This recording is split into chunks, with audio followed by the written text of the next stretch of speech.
your roots in India. People also talk, there's much talk about your roots. You are connected to Hinduism and you wear these, rollies in your hands. Tell us something about it.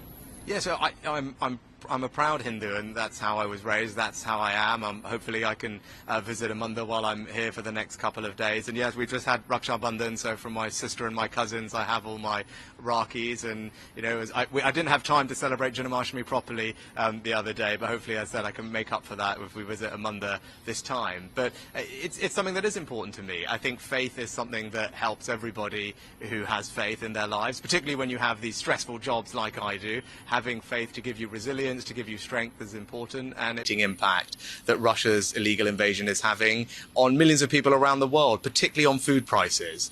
Russia recently has pulled out of a grain deal that was shipping grain from Ukraine to many poor countries around the world, and now you've seen food prices go up. That's causing suffering for millions of people. It's not right, and one of the things I'll be doing is making people aware of that impact of Russia's illegal war.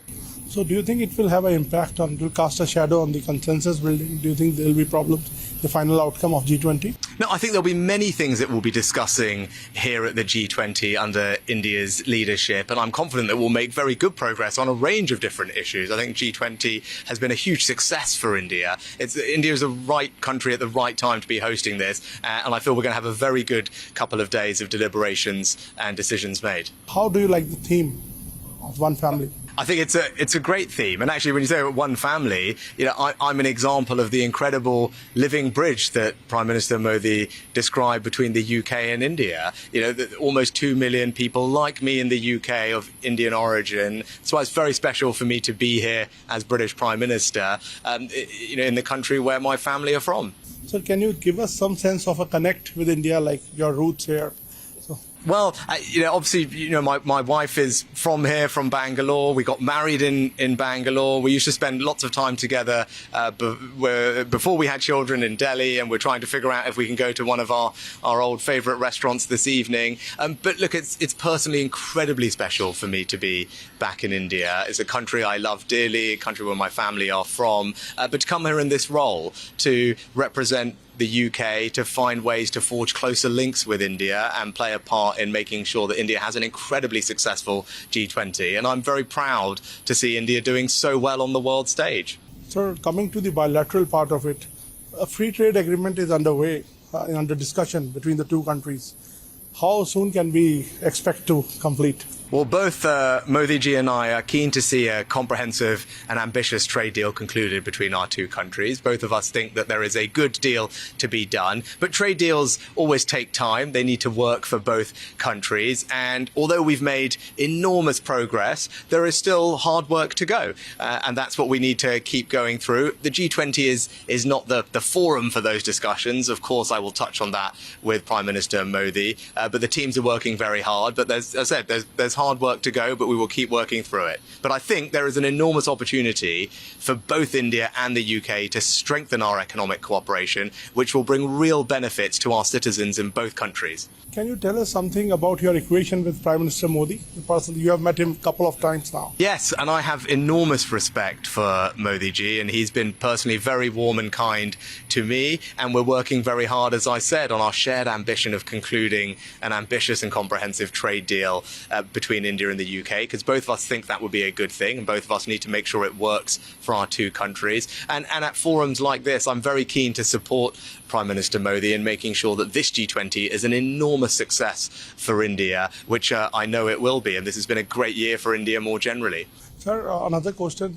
A lot of Indian community lives in your country there, and we have seen some ugly scenes of Khalistani protests, separatist protests.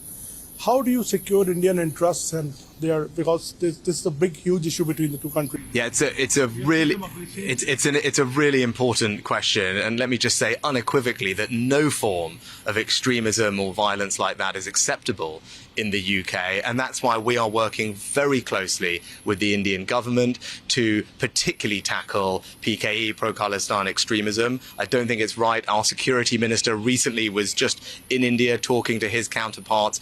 We have working groups together to share intelligence and information so that we can root out this kind of violent extremism. It's not right, and I won't tolerate it in the UK. Sir, how do you look at India's position on Russia and Ukraine?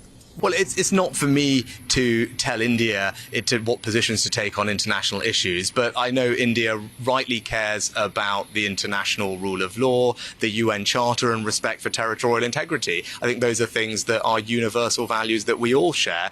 Those are things that I believe, and India, I know, believes in those things too. Sir, you have defined India-UK relations as a defining of our times. And what is the roadmap of 2030? Can you give us some broad sense of the bilateral relation there? Well, I think the bilateral relationship is in good health, and Prime Minister Modi and I are keen to deepen and broaden our relationship. The FTA is an obvious way for us to do that, which is why it remains our priority. And as I said, hard work to go, but I hope we can conclude a successful FTA. I think we can strengthen our security relationship as well. That's something that I've spoken to the Prime Minister about. And then something I'm particularly excited about is increasing the collaboration between our incredible researchers, our scientific community, our universities. The UK and India are two of the leading science technology superpowers of the world. And I think if we work more closely together, we can create jobs, create new businesses, and help solve some of the world's most pressing problems. My last question to you. You talked about your roots in India.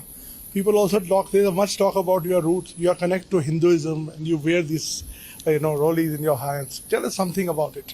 Yeah, so I'm a proud Hindu, and that's how I was raised. That's how I am. Hopefully, I can visit a mandir while I'm here for the next couple of days. And yes, we've just had Raksha Bandhan, so from my sister and my cousins, I have all my Rakis. And I didn't have time to celebrate Janmashtami properly the other day, but hopefully, as I said, I can make up for that if we visit a mandir this time. But it's something that is important to me. I think faith is something that helps everybody who has faith in their lives, particularly when you have these stressful jobs like I do.